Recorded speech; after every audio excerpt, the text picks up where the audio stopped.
राधे कृष्ण। पोष मास के शुक्ल पक्ष में आने वाली एकादशी को पुत्रदा एकादशी के नाम से जाना जाता है। संतान प्राप्ति के लिए पुत्रदा एकादशी व्रत के समान कोई दूसरा व्रत नहीं है। इसके पुण्य से मनुष्य बुद्धिमान और धनवान होता है।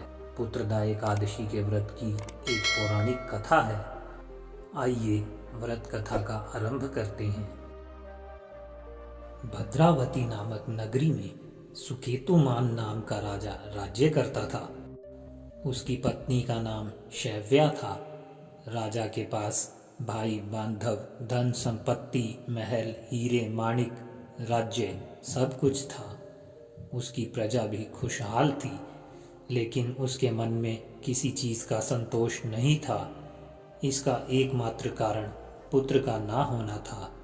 वह यही सोचता रहता था कि मेरे मरने के बाद इस राज्य को कौन संभालेगा, मुझे कौन पिंडदान करेगा, पितरों का ऋण कैसे उतरेगा।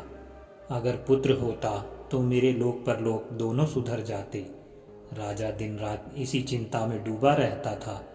एक दिन राजा ने सोचा, क्यों न मैं आत्महत्या कर लूं, लेकिन इसे पाप समझकर उसने ऐसा नहीं किया। कुछ दिनों के बाद उसके मन में फिर यही विचार आया और वह अपने घोड़े पर सवार होकर वन की ओर चल दिया। वन में उसने देखा सूअर, सिंह, हिरण, बंदर आदि खुशी से रह रहे हैं। हाथी अपने बच्चों के साथ प्रसन्नता से खेल रहे हैं। यह सब देखकर राजा सोचने लगा, मैंने कई यज्ञ किए, गरीबों ब्राह्मणों को भोजन कराया, दान दिया, प्रजा के लिए सब कुछ किया, फिर भी मेरे कोई संतान नहीं है। राजा को प्यास लगी तो वह पानी की तलाश करने लगा।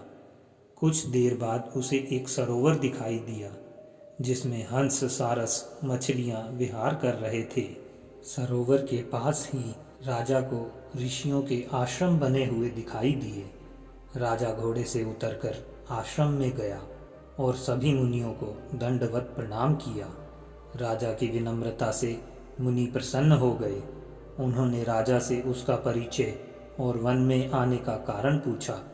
राजा ने अपना परिचय दिया और कहा, मेरे पास सब कुछ है, लेकिन मेरे कोई संतान नहीं है। यदि आप मुझ पर प्रसन्न हैं तो मुझे पुत्र प्राप्ति का आशीर्वाद दीजिए। ऋषि बोले, हे राजन, कुछ दिनों के बाद पुत्रदा एकादशी आने वाली है। आप अपनी पत्नी के साथ श्रद्धा से इस एकादशी के व्रत को करें। इससे भगवान श्री नारायण आप पर अवश्य कृपा करेंगे। यह सुनकर राजा बहुत खुश हो गया और मुनियों को प्रणाम कर वापस अपने महल में आया। राजा ने अपनी पत्नी को सारी बातें बताई।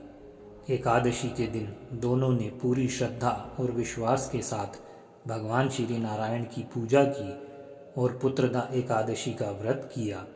द्वादशी के दिन व्रत का पारण कर ब्राह्मणों और गरीबों को भोजन कराकर बहुत सी दान दक्षिणा दी। व्रत के पुण्य से कुछ समय बाद ही रानी गर्भवती हो गई और 9 महीने के बाद रानी ने एक तेजस्वी पुत्र को जन्म दिया। आगे चलकर वह राजकुमार अत्यंत यशस्वी, शूरवीर, धनवान तथा प्रजापालक राजा के रूप में विख्यात हुआ। जो भी मनुष्य संतान की कामना रखते हैं, उन्हें पुत्रदा एकादशी का व्रत अवश्य करना चाहिए। इस व्रत के पुण्य से मनुष्य की सभी मनोकामनाएं पूर्ण होती हैं और अंत में उसे स्वर्ग की प्राप्ति होती है। व्रत में आप फलाहार कर सकते हैं। भोजन में दूध से बनी चीज़ों का ही सेवन करें। अन्न और नमक का प्रयोग बिल्कुल भी ना करें। बोलिए विष्णु भगवान की जय।